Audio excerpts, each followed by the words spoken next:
Good evening and welcome to the public SEAC meeting. Thank you for being available to participate electronically. It is my pleasure to welcome members of the public who are connected to this meeting.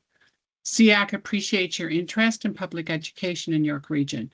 As per our current practice, members of the public have the opportunity to listen and observe the proceedings. If you have any questions, we welcome them. Please reach out to myself or the secretary following the meeting. All parliamentary actions outlined in the York Region District School Board operational bylaw will continue to be followed. As the chair, I will be inviting members by name to speak to any reports included in the agenda. I will be identifying speakers verbally or by using the electronic speakers list. To ensure quorum is maintained for the duration of the meeting, if anyone has to step out, please let us know. We currently have a quorum of 51 plus. And to remind all members, participants to turn off your microphones.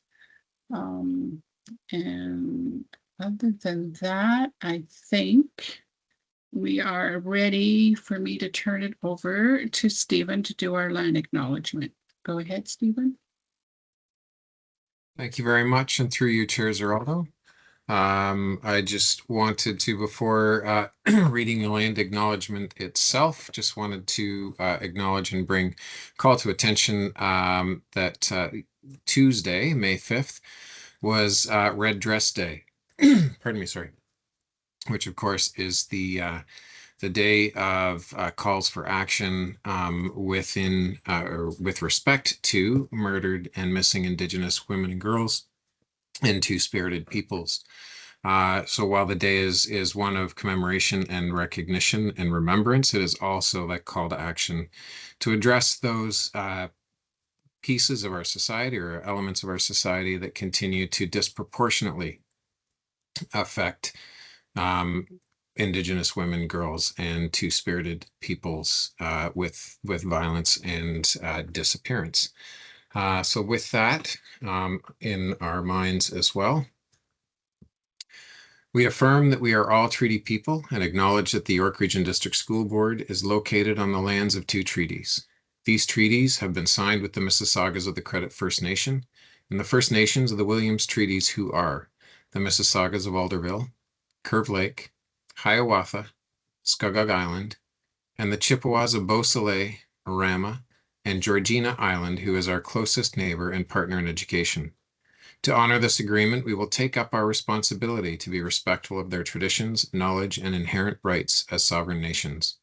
We will respect their relationship with these lands and recognize that our connection to this land is through the continued relationship with these First Nations, and we acknowledge our shared responsibility to respect and care for the land and waters for future generations. Thank you. Thank you, Stephen. Approval of the agenda. I have a motion to approve the agenda. I approve. Sarah Chow. Thank you, Sarah. Can I have a seconder? I second. Sandy Sokol. Thank you, Sandy. See no. So that is approved by consensus. Declaration of conflict of interest. Any trustee who has a direct personal interest or a direct or indirect personal interest in any matter being discussed during this meeting to state the conflict and the nature thereof.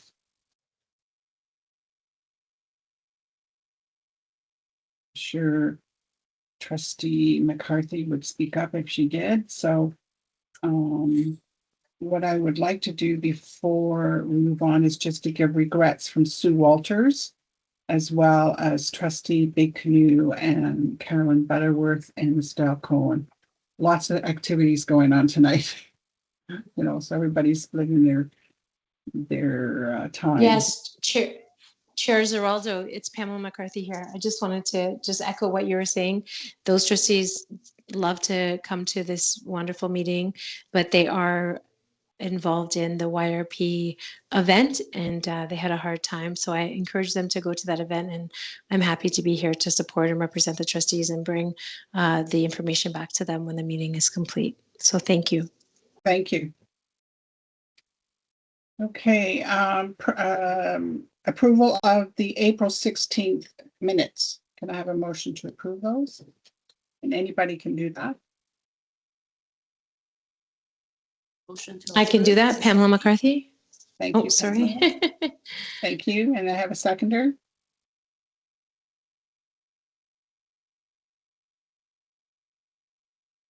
Can I have a seconder? Sarah Chow. A second. Thank you, Sarah. That's approved. I don't see any hands, and Stephen would tell me if there was. All right, business arising. We addressed a lot of it in the communications, and I'll talk about that further on in the agenda. Now, one of the things we always look forward to is our Spotlighting Excellence Achievement and Community presentation.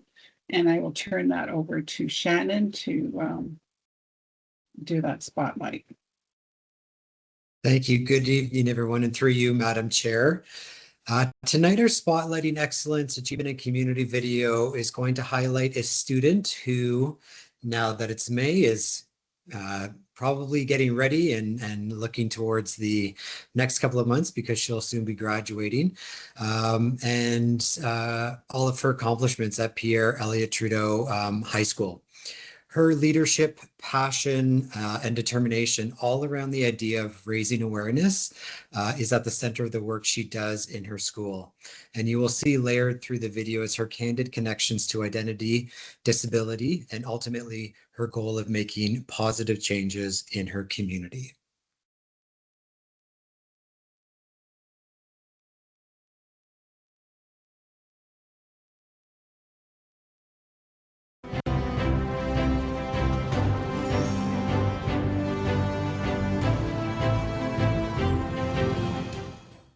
Throughout high school, I've been involved with a lot of clubs. I'm part of the Erasmus team, an executive for DECA, president of the French Club, and more.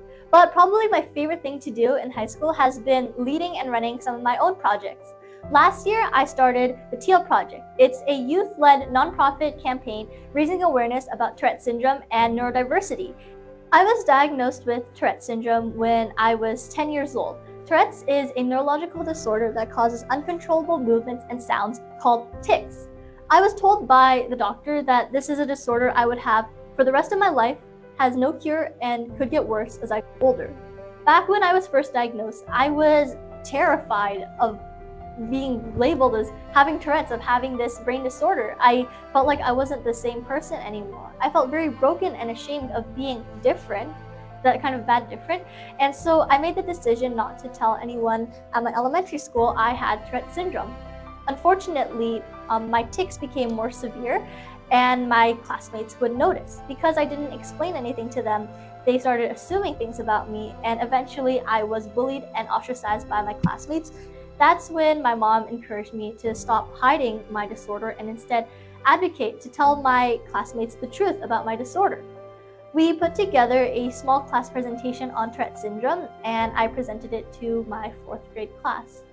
After that one small presentation, my classmates who had previously bullied me, they came up, apologized, and gave me a hug. It felt like a huge weight had been lifted off of my shoulders. That experience showed me that my classmates were not inherently cruel, but they were afraid because they didn't understand. And my experience just taught me the power of raising awareness and advocacy. It showed me the change it can bring. So for the past 8 years, I've been committed to raising awareness about Tourette syndrome and neurodiversity. Something that I've just found really impressive is her willingness to be open about her own neurodivergence, and the way that she has created her own sort of like little project, the Teal Project as she calls it, which is about Tourette's awareness, the public speaking that she has chosen to do. We had a really great opportunity of speaking to some parents on the parent council and telling them a bit more about what we do in our department of special education. And she was one of a couple of kids who came to speak. And she's so practiced. It was very, very smooth, but just her telling a little bit more about her experience as an individual living with Tourette syndrome, you could tell it really moved a lot of the parents, and I think gave them a little bit of insight into, you know, what it can be like for a young person who's dealing with a neurodivergence. And that's a really special thing, right? Like meeting somebody who's willing to be open and vulnerable, and also confident at the same time. And so I think just her willingness to talk to other students about, you know, her neurodivergence helps them feel more comfortable about their own needs. her being an advocate within the community, and her just being somebody that I think always feels like a safe individual for us to say, hey, you know, we've got this senior who you could potentially connect with if you needed somebody to talk to, or, you know, would like to learn a little bit more about, you know, what it's like to be a student who is neurodivergent. I've met a lot of other youths who have invisible disabilities like OCD or autism, and I've met families from racialized communities who are ashamed of their kids having these disorders because of stigma, and it feels shameful for their families. Through advocacy, I've been able to break down some of these barriers with these families, and I've seen parents become more accepting of their children's disorders. And I've also met youths who became more empowered to speak out after hearing my story. Throughout this entire journey, it has shown me that Tourette syndrome once made me feel like a very broken and ashamed person, but my journey showed me that what once made me broken sort of became the thing that empowered me to be a leader and speak up about my disability, and also help inspire others and help others.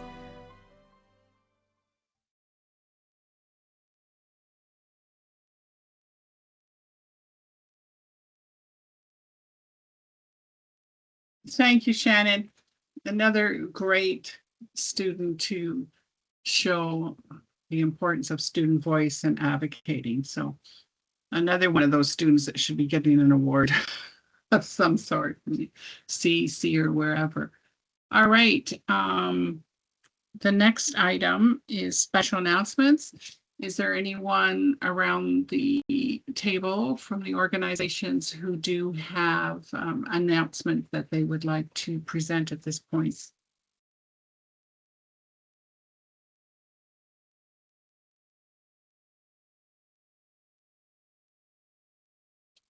I can't open my chat, but if someone else can double check that.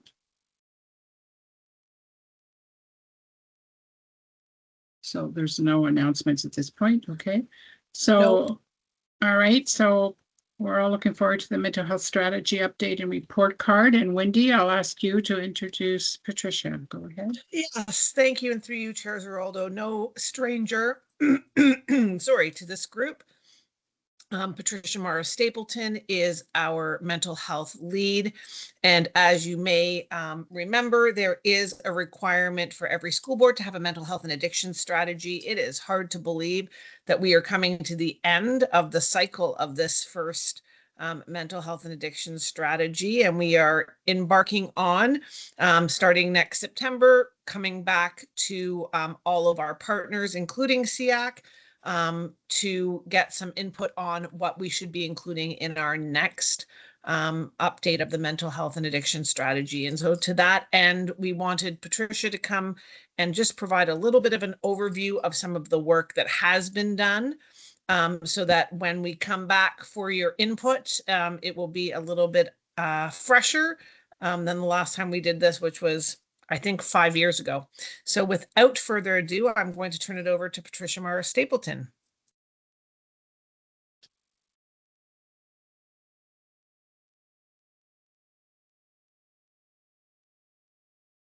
And she was here.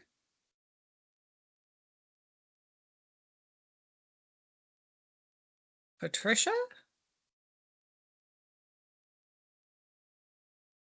I am here. Oh. There we go. Now I have control over my camera and my microphone. Good evening, everybody. It's a pleasure to be here through you, Madam Chair, to bring you sort of an overlook of the strategy so far, bit of a report card, if you will, and some pointers and some ideas on how we plan to refresh the strategy in 2027.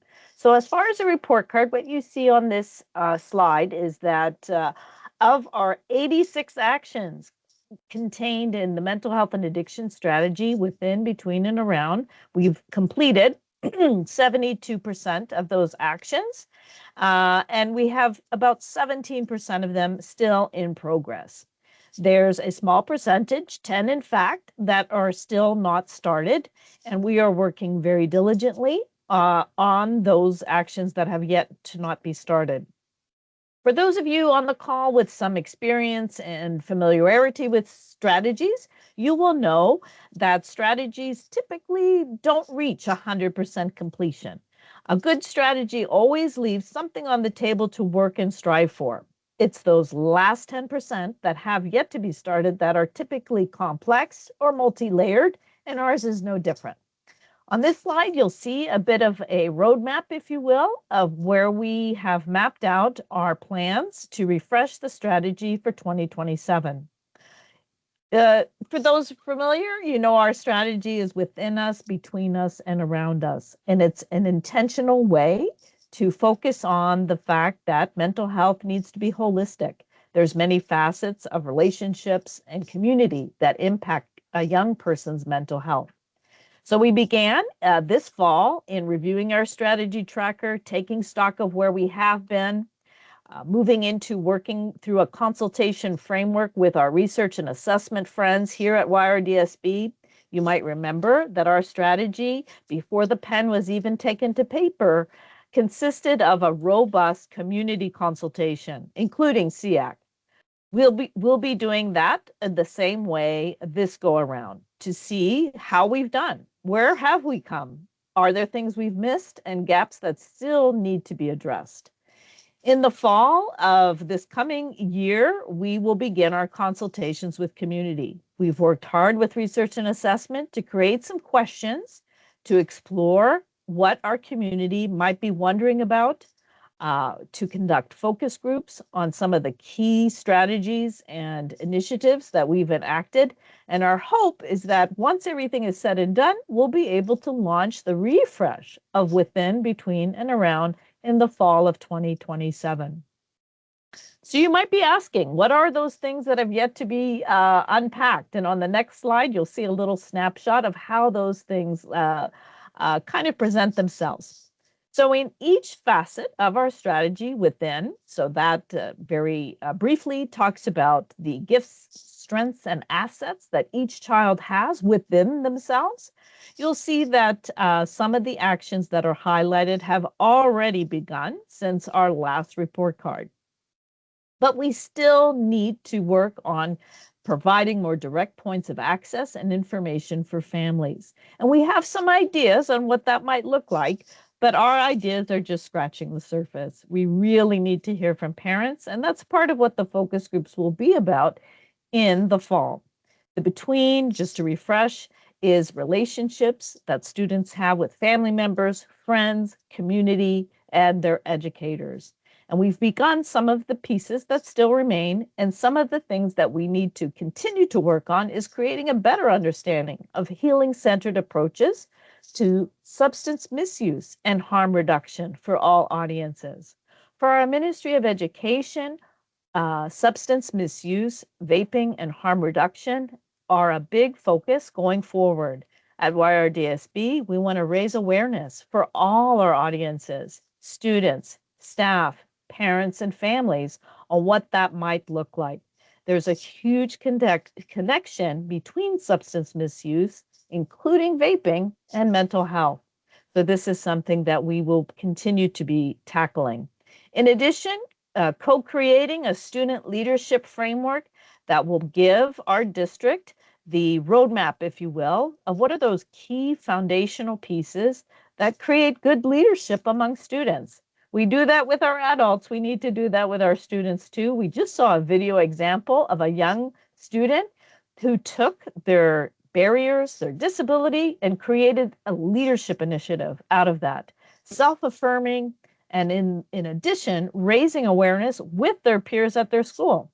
Lastly, around is the communities, the classrooms, the social groups that surround a young person, including things that may cause a detrimental effect to a young person's mental health, namely oppression and discrimination, for example. So some of the things that we are working on and yet to work on are promoting gender expression and inclusivity through inclusive spaces and practices. Gender is one part of a person's identity, and creating inclusive and safe environments will no doubt help support mental health and well-being of those young people, of all young people. and including accommodations in our health and phys ed curriculum, the healthy living section that will create many access points for different learners of different cognitive abilities. So that's a snapshot of some of the things that we will be working on and continue to work on as we refresh our strategy and beyond. On the next slide, we brought you a few different snapshots of what we call our Tier 1 supports. I'm sure many on this call are familiar with the fact that when we talk about Tier 1 in education, we mean universal, what is good for all. And at YRDSB, our central mental health team has created an initiative called Youth Space, students promoting awareness, connection, and empowerment. And this is for students grades 6 through 12. It's a youth leadership initiative that promotes mental health awareness and decreasing stigma, much like the young student spoke about with regards to Tourette's. Each team that is a youth space school has a team of young leaders that are supported by champions, and our team supports all of them in raising awareness, creating innovative ideas, to build awareness at their schools. We provide capacity for teachers, symposium for students, and then the rest is in their hands. And they've created amazing initiatives. This week has been a very busy week for us because it's Children's Mental Health Awareness Week. And we just had last night a huge webinar for parents. I hope many folks were able to join us. The topic was social media and mental health. A very timely topic indeed, including my own house. I have 2 teenagers, and it's a hot topic for sure. Each school has a mental health liaison, and this is a staff that acts as a conduit, if you will, to help raise mental health literacy at their school through a variety of tools, resources, and techniques. We support the liaison centrally as well and give them the tools that they need to create conversations like the ones we're having this evening at their schools. And lastly, our LAMPS Learning About Mental Health series is a Tier 1 psychoeducational classroom presentation designed for grades 1 through 12 on a variety of psychoeducational topics that the students themselves select. They want to hear about certain things, and we want to support their curiosity and their growth. Things like anxiety, how to cope, what's a healthy relationship, and the relationship between social media and mental health. Make sure you scan the QR code on this slide because it'll lead you to our regular mental health newsletter for families on a variety of topics. Moving forward on the next slide, you will see a snapshot of our youth space progress thus far. We had our symposiums for students, over 225 of them from across our district. We're currently at 120 schools and will be growing next year for sure. They came out to our symposium to learn a little bit about mental health, to learn about the connection, for example, of vaping and mental illness. And I experienced some exciting workshops like a vaping escape room where they had to solve riddles and clues related to vaping and mental health in order to be winning the ability to, quote unquote, escape from the room. So great fun. And a lot of these students brought the initiative back to their school and created escape room opportunities for their parents. So I thought that was really neat because as parents, the best opportunity we have to learn is from our own children. So this provides you with a snapshot of the learning that happened, the awareness that was raised, and walking away feeling confident that they could lead the initiative at their own school. Here on the next slide, you'll see a little snippet of some youth space data moving forward each year. Like we said, we are going to be moving forward and adding more schools, grades 6 through 12. This month, just this week, we released a podcast that the youth advisors produced on a topic that they again selected. And they wanted to talk about mental health in the age of artificial intelligence, what they felt their peers needed to know, what are some cautions they felt their peers needed to be aware about when seeking advice and guidance through AI on mental health. There are some good coping tools out there, but there's some pitfalls as well. And I invite you all to check it out. It's on TuneIn YRDSB, and the young leaders lead an informative discussion. On the next slide, you'll see a little bit more about the podcasts that we've done in past years. If you're interested and curious to have a listen, we really do invite you to do so. And then moving forward, yet again on the next slide, a little bit about our lamps and the presentation. This year, we've have a little bit of a smaller mental health team, but we've reached almost 2,000 students, and we're still doing lamps. In fact, today was a lamps day where the team was out talking about healthy relationship and coping specifically, and they're learning through the series and engaging and helping to create their own health, which is super. On the next slide, you'll see a little bit about our ABCs of mental health, which is again a tier 1 resource made for classrooms, division specific, on helping students recognize and appreciate the mental health of one another through a framework of acknowledge, bridge, and connect. We have considerations and accommodations for students with a variety of multiple language learners, and students with varied learning portraits are also included. And those are available for students in kindergarten through grade 12. The next slide gives you a little snapshot and another tier 1 support that we have called Mattering and Belonging Learning Actions. And these are directly taken from our strategy to help focus on what is the construct of identity? How does that impact my mental health? What does belonging mean in our learning community as students? And how can I matter and have purpose in my world? At the core of those constructs, they figure prominently in many different YRDSB mental health plans and strategies. And we thought it was important for young learners to understand those concepts of mattering, belonging, and identity. And by way of understanding them, can support the mattering and belonging of students around them. So these, again, are division specific. They were co-created with social workers, teachers, psychologists, speech and language, as well as members of Inclusive Schools and our curriculum and instruction friends as well. The next slide provides a little, we're going to skip this slide. I went a little crazy with the arrows. This just provides our educators. Oh my goodness, I'm so embarrassed. I put too many arrows in this presentation because I figured out how to do that. But it just gives you a snapshot of what these look like on our BWW for our teachers. So thank you.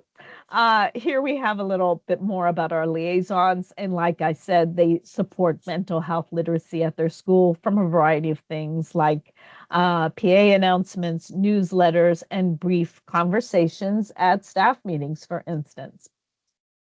On the next slide, you'll see a little snippet of some of our learning that has happened this year and next. Miss, dismiss, and avoid, avoiding psychological barriers to disrupting racism and racial trauma and hate-based trauma. And this is learning that will come to our staff and schools in the fall of 2026 and build on Module 1 that came out in the fall of 2023. And this basically helps people understand why they might miss, dismiss, or avoid racial trauma or hate-based trauma, and what they can do to counteract that and then promote wellness in the classroom. It's powerful learning, and we're looking forward to fall of next year. The next slide provides a snapshot of the learning this year in trauma-informed approaches. I think we all know that in our communities, both here in York Region, the province, and around the world, many of us are experiencing trauma, have experienced trauma, and it can become a barrier to learning.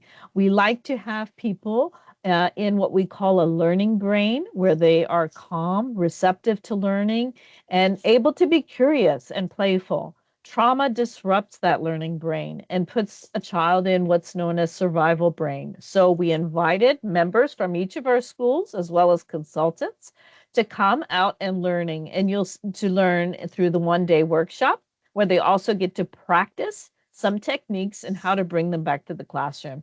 So we're proud to say that many people felt that after the workshop, their learning and awareness and understanding improved significantly. And also after the workshop, they felt in great position to support students with some of the techniques. They were ready to take on some of the techniques and support students through a trauma-informed approach.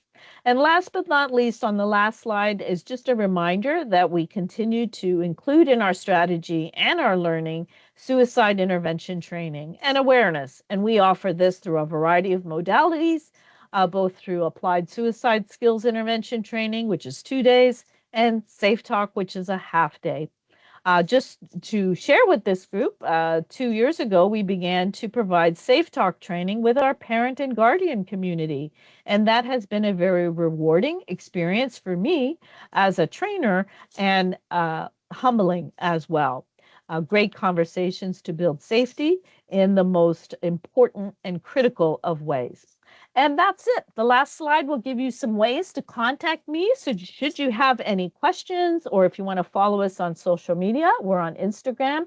Our handle is at @MH_YRDSB. We'd love to see you follow us. So I'll pause right there and see if there's any questions or anything like that. Thanks. So we're opening it up to questions or comments. Is there anyone that wants to start? As always, Patricia, you give us an awesome report and a lot of material, and then people have to go home and think about it before they can come back and say, we should have asked that question. Is there anyone in the chat or speakers list? If not, I can start if that helps. A couple things. We know with our identities that stigma is the biggest barrier to success. And it's sometimes discouraging to see and hear that we haven't moved it as much as we would like. So I'm not sure how that fits into your future plans, but I think stigma is still huge, and we've had some great presentations through our spotlight, like you saw tonight, that would be excellent leaders and champions. And also, I would think from your youth space, there would be people in there that could be champions and leaders. So I think we really need to do more. Of course, you know, and others, that I'm a great supporter of mattering and belonging, because it's sort of part of the work we were doing on resiliency. And if people feel they matter and belong, then they become more resilient. So I'm glad to see that is continuing. I noticed you talked a lot about Tier 1 support, but I'm not sure where we are with Tier 2 and Tier 3. So I don't know if you wanted to touch base about that. Sure, absolutely. So firstly, around stigma, what we know from the evidence is that the best way to combat stigma is through student leaders. Yep. Students learn best and can create destigmatized mindsets by hearing directly from their peers. So that's one of the targets, if you will, of youth space. So the kids bring the knowledge back, create it in their own way, in their own fabulous ways at their schools, and decrease the barriers of kids reaching out and talking about mental health. A brief example at one of our elementary schools is that the youth space team decided to create what they call a roving reporter project. And they took it upon themselves to create a reporting team, just like you would on W5 back in the day. And these kids each had roles. One was a camera person, one was the interviewer, one was doing the lights, etc. And they went around their school asking people questions about identity, about mattering, and about belonging. And through this, they created a show, if you will, a news show, and it raised awareness for the other children around them. Some of the kids that took place in the news team were kids that never wanted to speak in front of a camera ever, but then found themselves leaning into this and finding the voice of leadership. With regards to Tier 2 and Tier 3, our student services social work staff and psychology staff do deliver Tier 2 and Tier 3 services through counseling, group counseling, and other dynamic programs. We have over 22 CREST partners, and CREST stands for Collaborative Relationships with External Services. And these are children's mental health agencies that come into the schools and deliver free, accessible mental health services, Tier 2 and Tier 3, for students. And many of them that we are partnering with deliver services that are linguistically diverse and culturally and racially relevant. So that work is going on. Most certainly, this evening's snapshot, what I chose to bring was a snapshot of the Tier 1 supports, because you know as well as anyone, if you go to upstream, if you will, you prevent problems from occurring downstream. So I think someone's raising their hand. I want to say it's my boss, Wendy. Yeah, Yes. it is Wendy. Go ahead, Wendy. Thank you. And through you, Chair Zeraldo. Patricia, I was going to do the upstream is the dream, but you beat me to that. So that's great. Yes, we really are trying to make sure that we're highlighting the Tier 1 because we want to also destigmatize. But I think the other thing that I just would like to highlight is Patricia's collaboration with our leadership and engagement team to build the student leadership framework is also one of the ways that we are looking to confirm identity and get student voice. As you will have heard, and as people who have been around the SEAC table for a while will know and understand, is that when Patricia builds a strategy, she starts with a blank piece of paper and a pencil and takes it to the audience. So in this case, it would be students across the board, asking them for their input in what they think leadership is and what we need to include. And from their input, then our job as the adults is to put it into a framework that reflects what they have asked for. And so it is our hope, similar to Youth Space that you mentioned, Chair Zeraldo, Youth Space is self-nominated opportunities for students to join, and we've seen how much that has allowed, to Patricia's one example, students to find a space that is reflective and is accepting, because regardless of how they identify and how they choose to come to school, they are accepted, and the whole premise of Youth Space is to bring out that leadership. So I think that opportunity is one that, because of Youth Space, we've started to think about how can we formalize that. And the student leadership framework is the big project that we are doing in joint with leadership and engagement, who has some oversight of some of our student leadership opportunities across the board. It sounds great. I'm thinking of some of the, again, voices we've heard at the LD steering committee, and the work that Rashmi has done with people the kids coming out and talking about their self-advocacy. So I think when we're going around schools and that, it may not be our kids that will come forward, that we need to approach them if we know. So it's just, there are some that will, and we give them the tool of how they can do that, like through the self-advocacy cards or whatever. But there are some that would really need to be encouraged.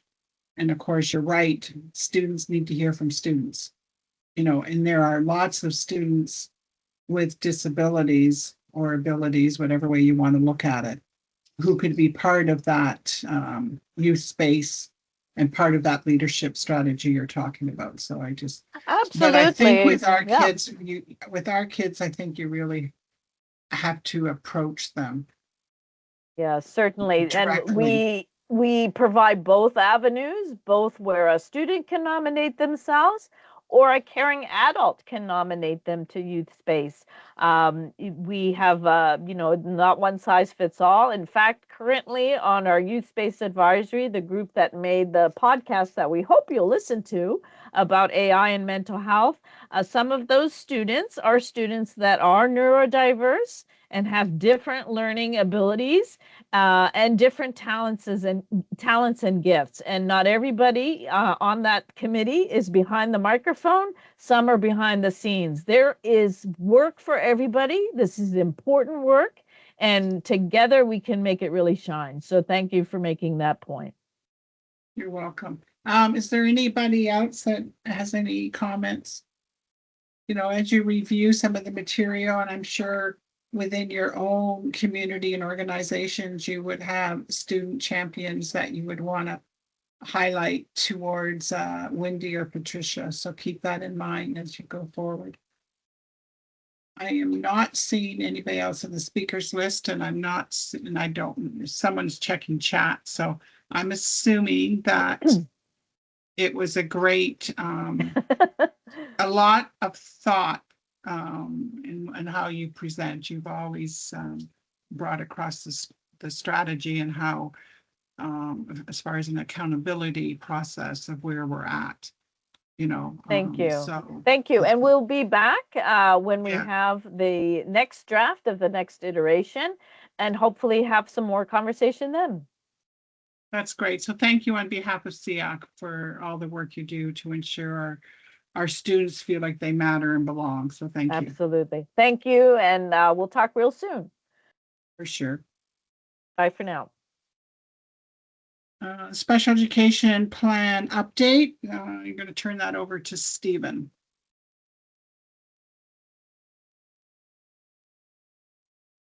Thank you very much, and through you, Chair Zeraldo. We have 4 sections for the update this month. And as usual, as is our practice, we have 2 copies of each section that is coming. There's a copy. The first has the revisions still marked in them. And then the second is the final clean copy, so that members of SEAC can review and understand exactly what changes are being proposed.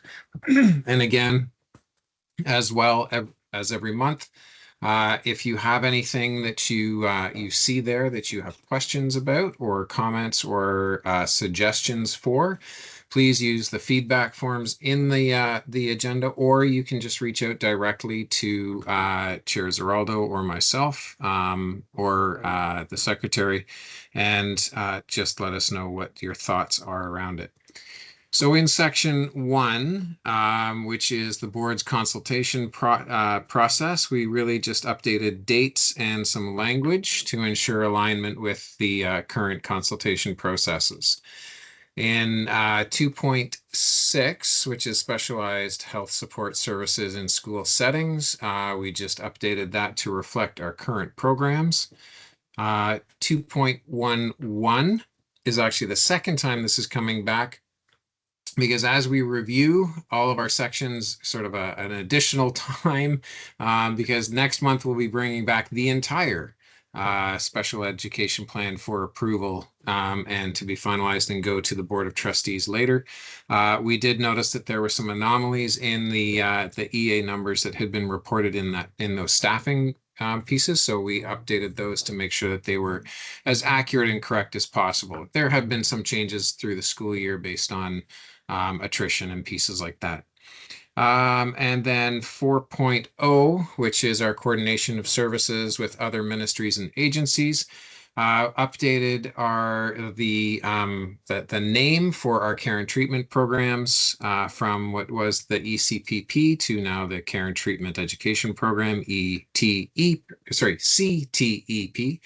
And we also added the York Region preschool language program and to the EIS meeting attendees as well. All right, and then so through you, Chair Zeraldo, if we would greatly appreciate the members of SEAC to review those changes and send us any thoughts or questions that they have. Thank you. As Stephen said, this is sort of like the last sort of part of the plan. So you're going to be getting the huge document prior to our June meeting, and that one will have to be approved by us through a motion. So if you have any questions or clarifications, as Stephen said, please reach out. So student services report, I'll turn it over to Wendy and Jillian to update us on what's going on in May. Yes, thank you very much. And through you, Chair Zeraldo, always an exciting time when we get to May. It's hard to believe that we're in May, but just wanted to acknowledge all of our regional student services staff for two great events. One that is spearheaded through our assistive technology consultants called DARE, which is the Differentiated Access Robotics exhibit, which was for our secondary students and elementary students. And I had the pleasure of going to see the secondary students at our Education Support Center. And again, just to be able to see our students coding and using robotics. It was a very exciting way to spend a morning, and was happy to be joined there by Coordinating Superintendent Gibbons and Director Bill Kober. And then on Monday, with I don't know what sort of miracle we were able to pull off from a weather perspective, because it has not been a great start to May. On Monday, if you will remember, it was pure sunshine. And I'm sure that is because we had over 1,400 elementary students at Bill Carruthers Secondary School for our Students of Differentiated Access Athletics and Activities Festival, with over 600 educators and 200 additional volunteers. It was a day filled with joy of students in community, seeing access to all sorts of track events, all sorts of opportunities to do art, bubbles, dance, parachute, just play with the parachute. We weren't asking them to parachute out of any planes or anything. Sorry, as I was saying that, I thought maybe people were going to be very nervous. But again, with a huge thank you to our organizing team. You can imagine getting over 1,500 students to one location and organizing drop off, pickup with buses. A big thank you to our partners from the York Regional Police who came, and Markham Parking Enforcement, who helped just move traffic and get everybody to the space so that we could have a day filled with joy for students with disabilities to be able to demonstrate all of their abilities. Again, we are now hoping that June 1st has the same luck with weather, because that will be our secondary day for students to be at Bill Carruthers, and again, use their awesome skills and talents to participate in all sorts of activities set up by volunteers. We are getting ready again for the Best Buddies Prom, which comes up at the end of this month. So we are busy with the end of year festivities as we celebrate the awesome success that students have had. And with that, I'm going to turn it over to Coordinating Superintendent of Curriculum and Instructional Services and Continuing Education, Jillian Gibbons. I almost have it in one breath now. It rolls. It's pretty impressive. Thank you. So since we last met, information related to the financial literacy graduation requirement has been released. So starting in the 2026-2027 school year, students who began at grade 9 in 2025-2026 or later will need to meet a financial literacy graduation requirement in order to earn their Ontario Secondary School diploma. This requirement will be completed as part of the mandatory grade 10 career studies course. And during the course, students will participate in age-appropriate learning modules and assessments developed by the Ministry of Education in partnership with TVO. These modules are going to focus on practical money skills students will use in everyday life, such as budgeting, managing credit, understanding taxes, making informed financial decisions. So just some pieces about it. To meet the requirement, students must achieve a minimum score of 70%. Students will be given 2 opportunities during the course to complete the assessment, and additional instructional supports will be available for students who need them. The result will be recorded on the Students Ontario student transcript, and the assessment will make up 5% of the final grade 10 career studies mark. So some students are exempt from the financial literacy graduation requirement, at least for the next little while. This includes any students who will have completed the grade 10 careers course prior to the 2026-2027 school year. Any student who's taken a locally developed grade 9 math course, and that course is in the process of being rewritten in this upcoming year, just to include the financial literacy expectations. And then students who enter our schools in grades 11 or 12 are often granted equivalent credits for their grade 9 and 10 learning in their previous location. And so anyone who's been granted the 9 and 10 credits will not have to go back and do the financial literacy. Some other pieces of interest may be if a student does not meet the financial literacy graduation requirements, so they're unsuccessful in the assessment, but they are successful in the grade 10 career course, the school will provide alternative options to support the successful completion of the assessment. So it might include reattempting the assessment with staff supervision, receiving additional instruction or targeted support before trying again, or completing some approved financial literacy learning activities that will be recognized as an equivalent option to the assessment. And these opportunities will remain available until the student successfully meets the requirement.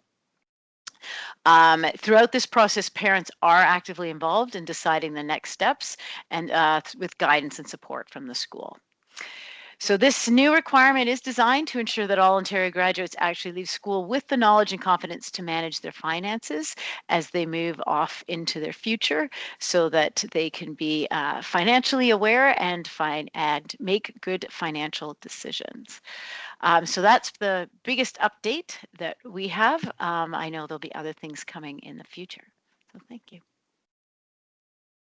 Any questions to Wendy and Jillian?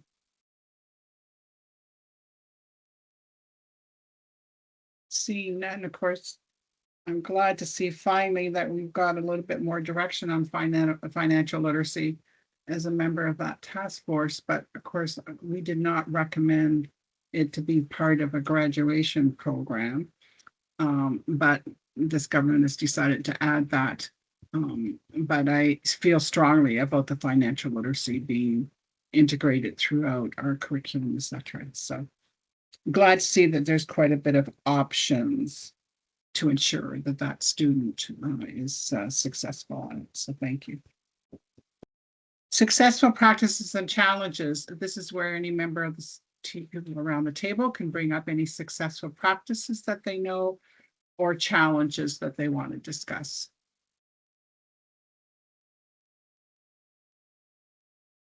Happens when we meet 2 weeks after our last SEAC meeting, right?